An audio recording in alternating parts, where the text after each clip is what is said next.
ছাব্বিশের বিধানসভা নির্বাচন যত এগিয়ে আসছে ততই কি রক্তচাপ বাড়ছে রাজ্য শাসক দলের, এমনটাই দাবি বিজেপি। এই আবহের মধ্যেই পূর্ব মেদিনীপুরের ময়নায় বিজেপির বুথ সভাপতি খুনে তৃণমূল কর্মীকে গ্রেফতার করল এনআইএ। পশ্চিম মেদিনীপুর জেলার সবং থানার 10 গ্রাম থেকে তাকে গ্রেফতার করা হয়েছে। এই নিয়ে মোট 17 জনকে গ্রেফতার করল এনআইএ। 2023 পয়লা মে বাড়ি থেকে রাতের অন্ধকারে বিজয় কৃষ্ণ ভূঁইয়াকে তুলে নিয়ে যায় দুষ্কৃতীরা। এরপর তার রক্তাক্ত দেহ উদ্ধার হয়। পূর্ব মেদিনীপুরে ময়নার বাগচার গোরামাহাল গ্রামে বুথ সভাপতি ছিলেন বিজয়। তার স্ত্রী বেশ কিছু তৃণমূল কর্মী সহ 34 জনের বিরুদ্ধে খুনের অভিযোগ করেছিলেন। কলকাতা হাইকোর্টের নির্দেশে এনআইএ এই খুনের তদন্ত শুরু করে, কিন্তু তদন্তের শুরুতে একবার ময়নায় এনআইএর গাড়ি ঘিরে বিক্ষোভ দেখিয়েছিল তৃণমূল।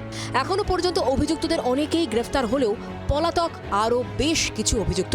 এই পরিস্থিতিতে স্বপন ভৌমিক নামে এক তৃণমূল কর্মীকে গ্রেফতার করল এনআইএ। পশ্চিম মেদিনীপুরের সবংয়ের 10 গ্রাম থেকে তাকে গ্রেফতার করে এনআইএ।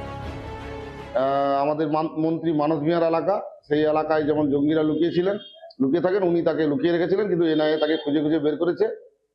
এখন সাপ্লিমেন্টারি চার্জশিটে যে 18 জনের রয়েছে তার মধ্যে এখনো আরো একজন পলাতক কমল খুটিয়া বলে, এনআইএ তা তদন্ত চালাচ্ছে।